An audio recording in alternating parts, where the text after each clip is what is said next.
कहा जाता है कि एक बार दुर्वासा ईशी देवताओं से मिलने पहुंचे और वहां उनकी मुलाकात देवराज इंद्र से हुई। ईशी दुर्वासा इंद्र को देखकर बहुत प्रसन्न हुए और अपने गले से फूलों की माला निकालकर उन्हें पहनाई। लेकिन अहंकार में चूर देवराज इंद्र ने उस माला को अपने गले से उतारकर अपने दिव्य हाथी ऐरावत की सूंड में डाल दिया। इसके बाद जो हुआ वह देवताओं के लिए किसी बुरे सपने से कम नहीं था और यहीं से हिंदू धर्म के सबसे बड़े पर्व महाकुंभ की नींव पड़ी। महाकुंभ दुनिया का ऐसा अनोखा धार्मिक पर्व है जहां लाखों लोग एक साथ इकट्ठा होते हैं। कहा जाता है कि महाकुंभ का दृश्य अंतरिक्ष से भी दिखाई देता है, यहां तक कि इसे यूनेस्को ने भी वर्ल्ड हेरिटेज साइट का दर्जा दिया है। लेकिन सवाल यह है कि महाकुंभ का मतलब क्या है?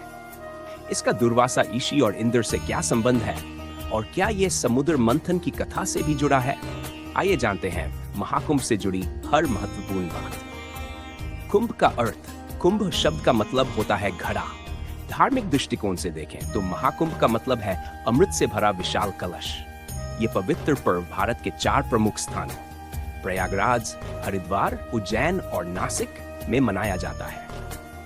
इस बार यह मेला उत्तर प्रदेश के प्रयागराज में आयोजित हो रहा है। इसे लेकर हिंदू धर्म में गहरी आस्था है। देश विदेश से लाखों श्रद्धालु यहाँ स्नान के लिए आते हैं। मान्यता है कि यहाँ स्नान करने से सभी पाप नष्ट हो जाते हैं और मोक्ष की प्राप्ति होती है। महाकुंभ योग 44 वर्षों में एक बार क्यों आता है? इसके पीछे एक प्राचीन पौराणिक कथा है।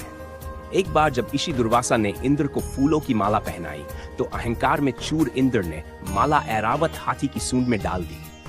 ऐरावत ने माला को जमीन पर फेंक दिया और पैरों से कुचल दिया। यह देखकर दुर्वासा ईशी बहुत क्रोधित हुए और उन्होंने इंद्र को श्राप दिया, तेरे अहंकार के कारण तुझसे तेरा ऐश्वर्य, संपत्ति और शक्ति छीन ली जाएगी। ईशी के श्राप के प्रभाव से देवता कमजोर हो गए और राक्षसों ने स्वर्ग पर आक्रमण कर उसे कब्जे में ले लिया। घबराए हुए देवता ब्रह्मा जी के पास समाधान के लिए गए। ब्रह्मा जी भी असमर्थ थे, इसलिए उन्होंने देवताओं को भगवान विष्णु के पास भेजा। समुद्र मंथन की कथा। भगवान विष्णु ने देवताओं को समुद्र मंथन करने का उपाय बताया। उन्होंने कहा कि राक्षसों से सहयोग लेकर क्षीर सागर का मंथन करें। मंथन से अमृत प्राप्त होगा, जिसे पीकर देवता फिर से शक्तिशाली और अमर हो जाएंगे। भगवान विष्णु की सलाह मानते हुए देवता राक्षसों के पास गए और उन्हें मंथन के लिए तैयार किया। मंथन की प्रक्रिया। मंदराचल पर्वत को मथानी बनाया गया और नाग वासुकी को रस्सी के रूप में इस्तेमाल किया गया। देवता और राक्षस मिलकर मंथन करने लगे। मंथन के दौरान कई चीजें समुद्र से निकली। सबसे पहले हलाहल विष निकला, जिसे भगवान शिव ने ग्रहण कर सृष्टि को बचाया। इसके बाद विभिन्न रत्न, लक्ष्मी जी और अंत में भगवान धन्वंतरी अमृत कलश लेकर प्रकट हुए। अमृत के लिए युद्ध। अमृत कलश को देखकर राक्षसों ने उसे छीनने की कोशिश की। देवताओं और राक्षसों के बीच द्वावदिव्य दिनों तक युद्ध चला। इस दौरान इंद्र के पुत्र जयंत अमृत कलश लेकर भागे।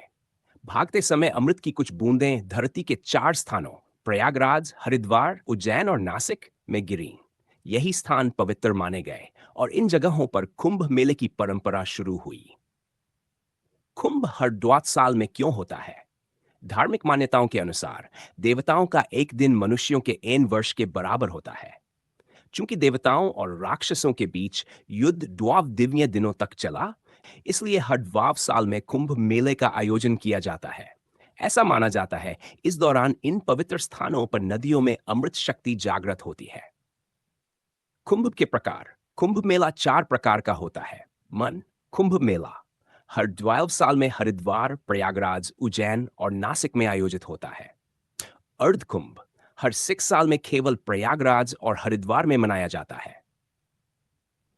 पूर्ण कुंभ हर 2 साल में प्रयागराज के संगम पर आयोजित होता है।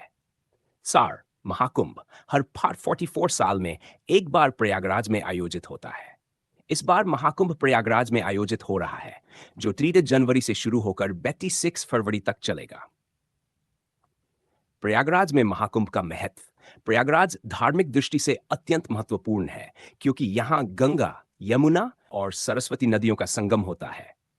इसे त्रिवेणी संगम कहते हैं। मान्यता है कि महाकुंभ के दौरान यहाँ स्नान करने से व्यक्ति सभी पापों से मुक्त होकर मोक्ष को प्राप्त करता है। महाकुंभ सिर्फ एक धार्मिक आयोजन नहीं, बल्कि भारतीय संस्कृति, आस्था और एकता का प्रतीक है। यदि आप इस अद्भुत आयोजन का हिस्सा बनने जा रहे हैं, तो हमारी शुभकामनाएं आपके साथ है।